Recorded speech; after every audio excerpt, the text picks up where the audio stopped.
Bueno, más temprano hacíamos referencia que se cumple un nuevo aniversario de la fundación de la ciudad de Mendoza y van a haber distintas actividades, ¿sí? Así es, recordemos que un 2 de marzo, pero del año 1561, Pedro del Castillo fundaba la ciudad de Mendoza, denominándola Ciudad de Mendoza del Nuevo Valle de La Rioja. Ya son 461 años. ¡Wow! Vamos a hablar de este tema con Betina Tamioso, que es licenciada en Historia, jefa a cargo del área fundacional, a quien tenemos ahí en línea. Betina, Fernando Costabile y Claudia Durán la saludan. ¿Cómo le va? Hola, buen día. ¿Cómo les va? ¿Preparada para las actividades de hoy? Sí, preparada. El museo abrió a las 8 de la mañana y el ingreso hoy es gratuito para todos los mendocinos y turistas que nos quieran visitar y recorrer el pasado y redescubrir la ciudad de Mendoza. Como ustedes bien dijeron, hoy se cumplen 461 años de la fundación, que fue un 2 de marzo de 1561, y 300 años después de esa fundación, la ciudad desaparece por un terremoto, sí, en 1861. Entonces, cuando nosotros hablamos de redescubrir la ciudad, es permitir ver el avance de las investigaciones, tanto en arqueología como en historia, en el área fundacional, y ver, desentrañar la tierra, ver qué quedó de esa ciudad de Mendoza del siglo XVI y de las ocupaciones anteriores, porque Mendoza era, antes de ser Mendoza Nuevo Valle de La Rioja, era el Valle de Huentota, la población huarpe.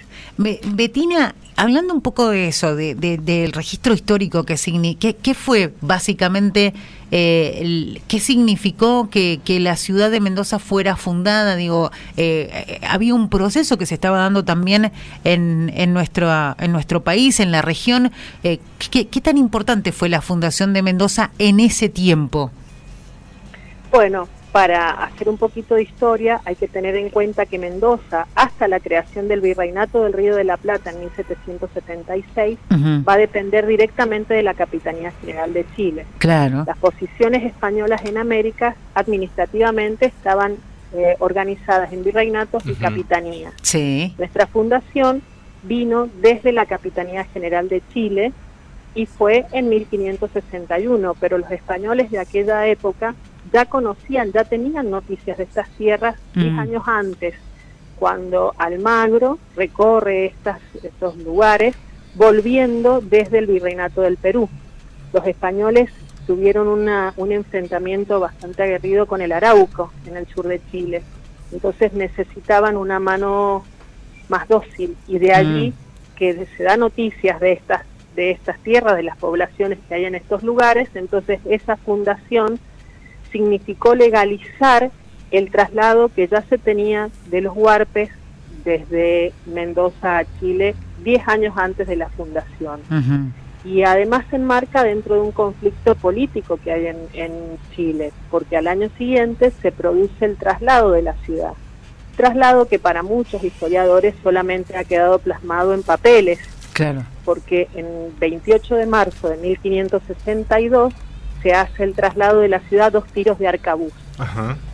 Con el tiempo se le dio dirección a esos tiros de arcabuz y se dice hacia el suroeste. Entonces algunos historiadores, haciendo referencia a dónde se asentó esa primera Mendoza, o esa primera ciudad, para algunos historiadores la ciudad de Mendoza, fundada por Pedro del Castillo, sería en la zona de la Media Luna, y esta sería el lugar del traslado.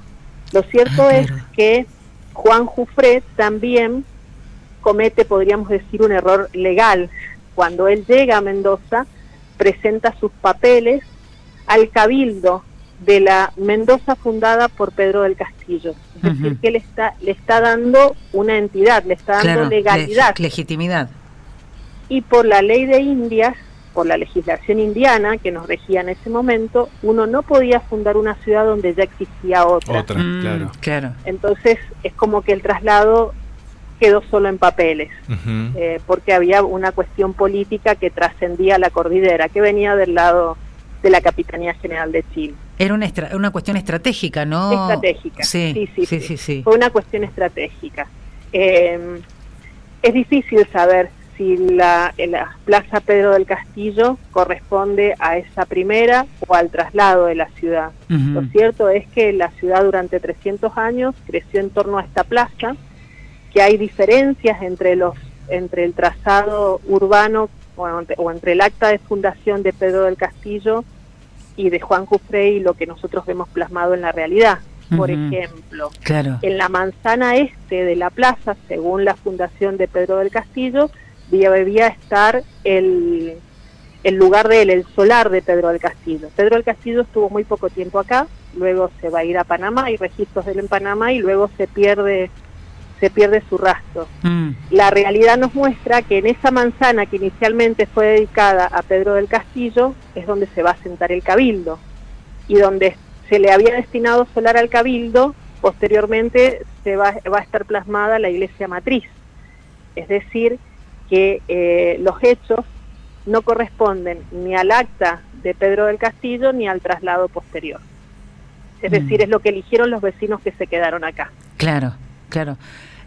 ¿Cómo, digo, pensando en usted hablaba de la manzana, el solar, ¿cómo era una ciudad? Porque uno hoy, incluso pensando en cómo hoy está formada una ciudad cabecera, se me ocurre pensar en un municipio, siempre está la intendencia en el caso del municipio, la iglesia, la plaza. Digo, ¿históricamente fue así o hubo cambios?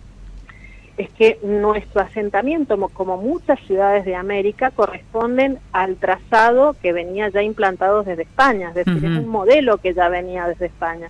Cualquier plaza que nosotros recorramos desde México hacia abajo tiene la iglesia, la iglesia matriz, tiene la policía y tiene la institución administrativa importante. Eso corresponde a una matriz, podríamos decir, que implanta España con su colonización, pero que viene incluso desde la época romana, donde hay dos calles principales y a partir de ahí hay una plaza central y luego las casas que van circundando esa plaza central o las instituciones primero en torno a la plaza y luego el resto de los habitantes. Claro, tal cual, y después van apareciendo los bancos, las escuelas, alguna salita o de emergencia, sanatorios. Y justamente me dio el pie, Betina, para compartir esto, que hace pocos días, el equipo encabezado por Horacio Chiavazza descubrió, digamos, distintos asentamientos semipermanentes allí en la zona donde está emplazada el área fundacional, y me imagino cuánto habrá de historia abajo de las calles aledañas y por toda esa zona, ¿no?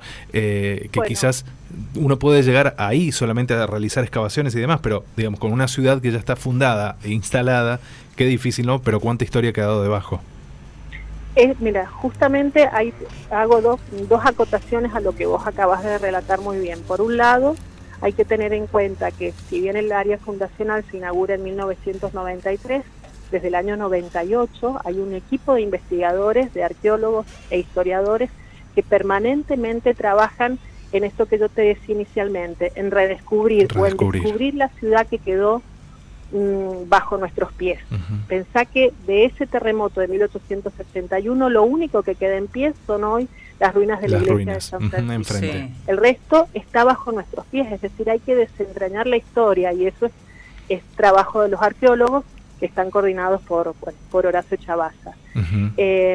Por un lado eso, y por el otro lado, toda lo que hoy es la cuarta sección, parte de la tercera sección y demás, corresponden a esa Mendoza primigenia, a la Mendoza fundada en el siglo XVI, que no es que se inicie ahí la ciudad. Anterior a ellos también hubieron ocupaciones prehispánicas que nosotros denominamos como el pueblo huarpe. De hecho, cuando se excavó en lo que hoy es el Memorial de la Bandera, se encontraron casas pozos. Acá recientemente, en la calle Corrientes, en la casa del general San Martín, donde vivió el general San Martín, también se encontraron evidencias de esa ocupación anterior a lo español.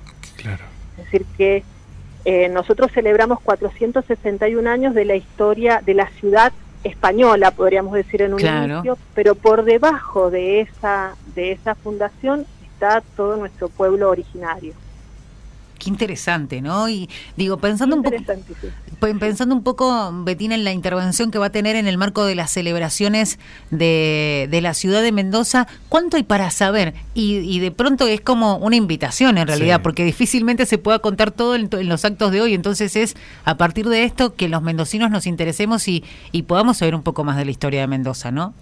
Bueno, nuestro museo justamente lo que quiere es contar eso, contar cómo fue esa Mendoza primigenia, cómo trascendió el crecimiento urbano desde 1561 para atrás y para adelante, porque hay que tener en cuenta que el momento de inflexión en la historia de Mendoza y a nivel urbanístico incluso va a ser el terremoto de 1861, sí, porque posteriormente la ciudad se traslada hacia el oeste, en torno a lo que es la Plaza Independencia, antigua Hacienda de San Nicolás.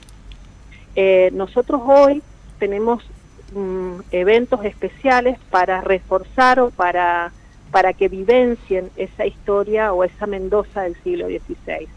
Tanto a las 11 como a las 16 horas hay un free walking tour en el área fundacional donde se va a hacer hincapié en esa Mendoza del siglo XVI.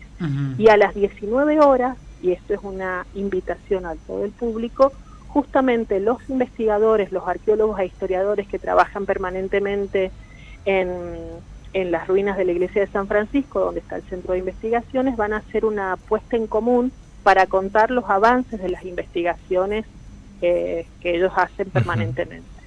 Qué bueno, súper interesante y la verdad le agradecemos, Bettina, este contacto. Sabemos que estamos a minutos nada más de que den comienzo con la primera reunión a partir de sumamente clara a la hora de explicar. Sí, muy interesante. Es muy ¿no? interesante, así es que invitamos también a todo el pueblo mendocino y a turistas que nos estén visitando y escuchando en este momento a que puedan ser parte de nuestra historia, a conocer un poco más, a acercarse justamente a conocer en la voz de los que saben, ¿sí? Muchas veces un libro a veces aburre o se guían por las imágenes, pero es muy clara. Que te lo cuenten. Que te lo cuenten así, es fantástico. Así es que invitamos a todos. Bettina, yo le quería hacer una última consulta, sí, y antes de que usted nos tenga que abandonar porque las obligaciones la están demandando. Después, ¿por qué pasó esto que se ha dado que hoy por hoy la Plaza Independencia sigue siendo como nuestra plaza central? Hoy es la plaza central de la ciudad de Mendoza, pero la Casa de Gobierno, se terminó desarmando ese esquema tradicional que se venía dando, pero que sí se repite en los departamentos, ¿no? De la plaza, el edificio importante de la administración, no se da en este caso con la ciudad específicamente de Mendoza, ni con la concepción que había antiguamente, ¿no? Porque la Casa de Gobierno la tenemos lejos de la Plaza Independencia. Bueno, pero eso también corresponde a un proceso posterior, porque cuando se hace el traslado de la ciudad, se había planeado tener el centro cívico cercano, o la Casa de Gobierno cercano al costado de la Plaza Independencia, que si mal no recuerdo era entre la calle Rivadavia y Chile. Luego este traslado y este centro cívico alejado en términos de que no está cuadra por medio de la plaza, corresponde a otro proceso histórico posterior. Claro. Incluso el hecho de trasladar la ciudad tiene que ver con un momento importante de la historia argentina. 1861, además de ser lo catastrófico para nosotros, es el momento de la batalla de Pavón, donde posterior a eso se dan las presidencias históricas, Mitre, Sarmiento y Avellaneda. Entonces se deja de lado ese pasado colonial y en Mendoza eso es como que vino como anillo al dedo. El terremoto permitió que se dejara de lado el pasado colonial para dar paso a un nuevo momento histórico, porque luego de las presidencias históricas viene lo que nosotros conocemos como la generación del 80, donde lo anterior, lo colonial, rozaba, podríamos decir, con lo antiguo, con la barbarie, ¿no? Entonces se daba plazo a la civilización, mirar a Europa como modelo, que va a ser el modelo que se va a tratar de implementar con la generación del 80. Qué bien, hay un montón para saber entonces. Hay un montón para saber y acá déjenme hacer una aclaración que es importante, sí, que nuestro museo hace 30 años, hace muy poquito, el 20 de febrero celebramos 29 años de creación y en esto el municipio de Capital ha sido importantísimo en su labor y en su sostenimiento como modelo y sí, como a seguir durante tanto tiempo. No en todos los lugares del país se da esta situación que tenemos aquí en Mendoza. Tenemos un museo de sitio, 2 museos de sitio, el área fundacional y la Casa de San Martín, y un equipo de investigadores trabajando permanentemente para contarnos a todos la historia de Mendoza. Qué interesante. Bueno, y ahí está, lo podemos ir a disfrutar, conocer más de Mendoza y esa es la invitación que hacemos no solamente hoy, sino todo el tiempo. Bettina, muchísimas gracias. Gracias a ustedes y les dejo los horarios del museo. Gracias a ustedes por ayudarnos a difundir nuestra labor El museo está abierto de martes a sábados de 8 a 20 y los domingos y feriados de 14 a 20 horas. Bueno, muchísimas gracias. Muchísimas horas para que nos puedan venir a visitar. Sin duda, sin duda. Un abrazo grande, Betina. Gracias a ustedes. Hasta muy luego. Amable. Gracias, muy Hasta amable. luego. Betina Tamioso, licenciada en Historia, jefa a cargo del área fundacional en Mendoza.